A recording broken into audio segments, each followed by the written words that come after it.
you've been in public office for over 30 years. I have, Here in the yes. state of Connecticut, many of them here in New Haven. As you finish your third term as mayor, your third two-year term, what do you feel like your successes are at this point? Well, you know, we've done a number of things that I believe are really successful. We've improved our graduation rate. When I came in, the graduation rate was at about 68%. It's now at 80%.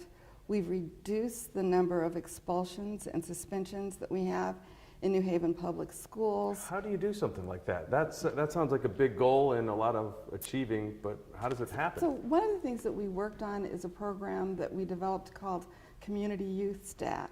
Okay. And so we identified the young people who were most likely to get in trouble, most likely to skip school, who are returning to us from the criminal justice system, from the juvenile justice system. Mm-hmm. And we wrapped services around them. We found a way for the social workers in the community as well as those in the schools to talk in real time together, to jointly plan, and we made sure that all of the people in the building as well as in the community could really monitor and work with our young people who were more disengaged. So when you wrap around services, does that mean help with homework? Does that mean food? Does that mean if they're in a one-parent household, Sure, supervision? What does that mean? It means all of that. It means that if the child needs a job after school because the family is struggling, it means if the child needs to have something to do, someone to identify what their positive qualities are and then to support those. If the child looks like they're not going to be able to graduate on time, how do we help them do that? If the child looks like they are not going to go on to college, and we know that you have to go beyond a high school diploma, then we've worked in a program, we developed a program called Career Pathways that got them an OSHA 10. They learned carpentry, they learned a work in the service industry, and a lot of work that could be preliminary to them going to work in the security field. So we did all of those things so that when they graduated from high school, and we worked really hard to make sure they did that, right. They'd be able to get a job immediately. So one of the things that we were looking at when I first became mayor is that young people were being killed in our community. And I wanted that to stop. I didn't want New Haven to be known as a community where children can't grow up. You said before you've been to too many funerals. Too many funerals. One of the biggest challenges with New Haven, it's been a violent city for years, not just under your tenure. It's been one of the most violent cities in America. It's a difficult thing to crack for anybody who's in the top job in New Haven. How can you get some continuity in the police department? Well, you know, we have done that. But the other thing that I just wanted to be clear, we had that reputation. It's no longer that. And since we've instituted these programs, we haven't lost one kid in New Haven. We haven't lost one young person in our high school or lower. And so I'm really proud of that because we've made it an emphasis that someone can grow up and have a future here in New Haven. But on the police department, we're one of the real community-based policing departments in the country. And I would say that our police department is one of the best. Where we ran into problems, it took us 6 years to get a contract with our police department. We finally signed it earlier this month. And that was a long slog to try to get that done, right? Long haul, but it's a great contract. A lot of people left. Many of them want to come back. It's so good. So the previous chief left and went into the private sector. Benefits were among the reasons he said why. Do you think this new contract solves that?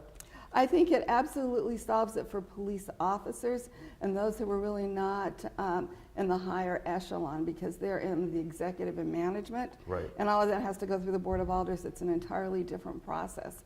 But for the and there are only about 7 in our police department that applies to, but it includes the chiefs. But everyone else has a wonderful contract.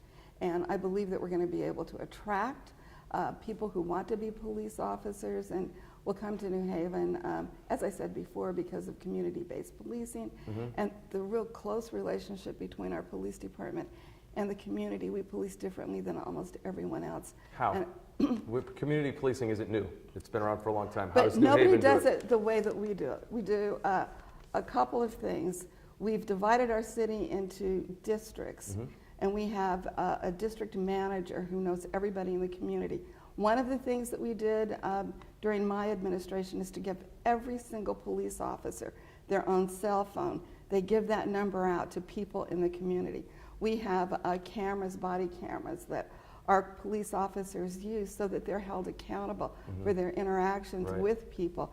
But they also do wonderful things, like we just had a huge toy and coat drive citywide. They do that. Yeah. They provide food. Firefighters involved in that as well. Firefighters as well. And so all of the people who provide public safety services in our city feel like, even if they don't live in New Haven, that they're members of this community and support it. And I think that's it. It's that interaction, that relationship that makes a difference. For people who are on a bad track, as you've seen that we have been worried about the increase in shooting. And we Right, some of the violent crimes, some of the sexual assault crime has been up in the most recent report. It's been up. It's a hard thing to battle. When the police chief changes year in and year out, or over, a police chief's around for 2 years and then leaves, and then another one comes in, you have Chief Reyes now. Is there something the Board of Alders or the next mayor can do to say, look, we need to sweeten this contract, or at least give them more stability so they can stay a little while? Well, as it stands now, the police chiefs do have a four-year contract. But what you want to make sure, because these are really excellent people, as I've said before. Chief Reyes. Chief Reyes grew up in New Haven. He still lives in New Haven, went to New Haven Public Schools, and actually got his graduate degree at the University of New Haven. So he is committed to this city, and the real question is, he's getting close to retirement, and he's excellent. And the real question is, will we make sure that he has the kind of salary that will keep him here, that he has the kind of benefits that will keep him here? Because we did lose Chief Campbell because the benefits were not good enough. But it was the benefits that are passed by the board, not those that are negotiated through our contract process. Is that one of the biggest challenges any mayor is going to have in New Haven, is trying to get a comprehensive plan for a police chief, or maybe some of the other town leaders, to make sure that they will stay? Is that a challenge? Well, I think it's a challenge. One of the things that we've got to make sure is that we're paying adequately for our executive management staff, and that our benefits are commensurate with other folks who provide those roles in other cities. And so I think that's really important. But as you know, most of our urban cities in Connecticut don't have the resources to take care of themselves. We're very dependent upon the state of Connecticut, and making sure that the state of Connecticut, through its budgeting ability, understands the relationship. All of the services are in our cities. All of the things, the biggest hospital in the state, if not, I think the fourth biggest in the whole country, is located here. So those services are here. Our mental health services, our behavioral health services are here. So state aid is vital to try to... So state aid is absolutely vital. And if you think about Connecticut, it's about the size of Los Angeles County. So they've got to help cities like New Haven, Bridgeport, Hartford with educational costs, with costs for our public services, and all of that, because we're small cities. New Haven is 18.7 square miles. And most cities, like, think about Houston's the size of Connecticut. And so if you think about distributing the costs for running even our state and our cities across millions of people as opposed to 130,000, you can see where we really do need to change the way in which we see our cities. We absolutely depend upon them. And so we've got to make sure they have the resources to run appropriately. Let's talk about education once again. Another position that continues to turn over is the superintendent. Absolutely, unfortunately. And that's a struggle, because you want to keep your graduation rates on the rise, you want to keep truancy under control. It's difficult. The biggest battle, it seemed, for Superintendent Burks was trying to take care of the finances of the school. She was trying to make cuts to make the budget better, but that ended up roiling a lot of people. So she ended up being forced out. How can you keep a superintendent in place as well? I'm sure that's a challenge. Well, it's absolutely a challenge, and it really goes back to resources and making sure those resources are there. I think there were people that felt there might be some fat in the New Haven public schools budget, but in all honesty, I think across every department, we're getting close to starting to grind those bones in our system. And so ultimately, again, we need to get more resources from the state. The state actually provides, through the Educational Cost Sharing Grant, the largest donor to our public schools, but it's got to keep up with the times. And there's got to be a commitment from the Board of Education itself to work with the head. The Board of Education and the superintendent really need to be working together lockstep. Even when her hiring process took place, that was contentious even before she took the job, I read. So do we feel like we're in a better place now with the superintendent who's in place? Well, currently we have an interim superintendent, and it will be up to the Board of Education to decide the process going forward to select a new superintendent, or if they would just like to keep the person who is providing the interim role right now. And so I think that, you know, in all honesty, that whatever it is that the Board of Education decides to do is that they make a commitment to that person, that they will be in it for the long haul, because as you point out, all of this turnover really is not positive, and in spite of that, we're doing well. But we could do so much better. Absolutely, and if you're worried about finances, to pay a superintendent to leave ends up hurting your bottom line as well. Exactly. And, to finish out a portion of her contract, come up with the agreement, and then you have to bring somebody else in. I think that's absolutely right. And so, you know, my suggestion to the Board of Education, which I will no longer be on, is to make sure that you have stability so that you can sustain the growth that we've made in spite of the fact that we've lost 2 superintendents in about 2.5 years. That's tough. One of the other challenges for all of our cities in Connecticut, affordable housing is difficult. Should there be, in your opinion, more strict guidelines when a developer comes in and says they're going to develop New Hallville, but there's got to be a larger percentage of affordable housing included with these high-end rentals? Well, you know, one of the things that our Housing Task Force looked at is a provision that can be passed by our Board of Alders for inclusionary zoning, so that whenever zoning has to change and someone's going to build apartments in particular, that you will then require that a certain number of those be affordable. And the city could have that, right?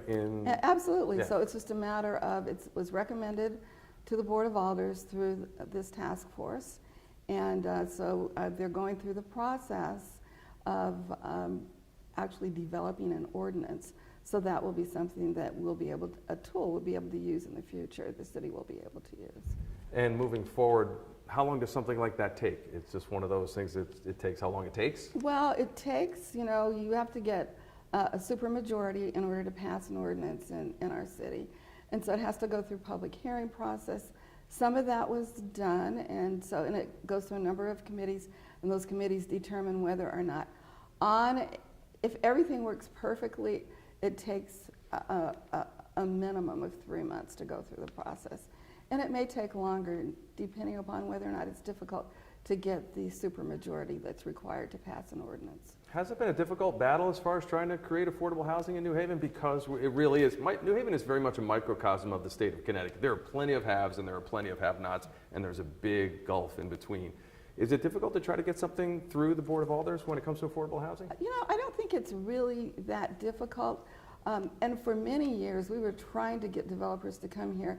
We were paying them to come, and when you do that, then you can ask them to provide more affordable housing. So if you think about where it all started, the Ninth Square development, and it was when I was on the Board of Alders, it was a while back. The 1980s, I think. Yeah, it was a while back. And so we were able to get almost 50% affordable housing. 50%? Almost 50%. And so now, if you look over towards the hill to downtown, we're able to get between 20 and 30% affordable housing in those projects. And so some of the newer projects that we see downtown, we've been able to get 10 to 20%, but that's through tough negotiating. It would be much better if there were other ways in which we could do that didn't require that. We are going and have gone, I've gone for 2 years in a row, and hopefully the new mayor will do this, to HUD in Washington to get resources for one of the Hill projects that we are looking at, the Church Street South project. Okay.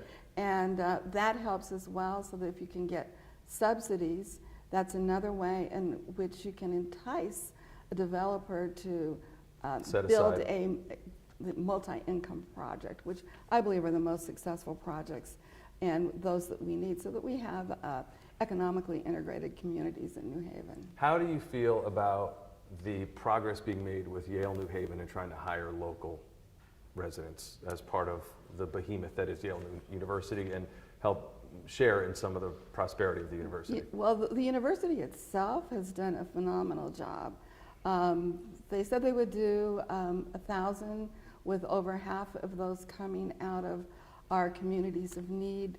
They didn't quite meet the mark on the communities of need, but they have renegotiated with New Haven Rising and with Unite Here, another agreement that provides for training and other kinds of opportunities for people who live in New Haven who want to work at the university. It's probably one of the few contracts like that in the country, so I'm really pleased with that. Yeah. And then if you look at Yale New Haven Hospital, as I had mentioned, they're the 4th largest hospital network in the country.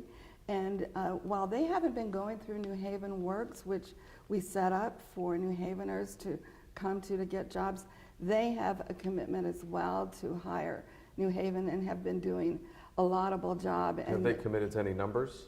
They haven't committed No. to numbers, and so that's one of the things that I'm hoping the next administration can get them to do. Last question.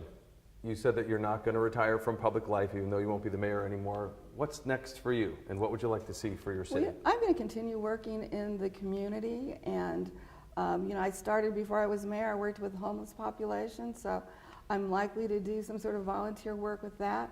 And as has been made really clear, I'm a senior. I'm going to be working with our senior centers and making sure that I can advocate on behalf of those who have the greatest need in our community. I think my advocacy voice is still one that can be heard both here as well as in Hartford and in Washington. So those are the things that I'll be working towards. Mayor Harp, thank you for your time today. Thank you.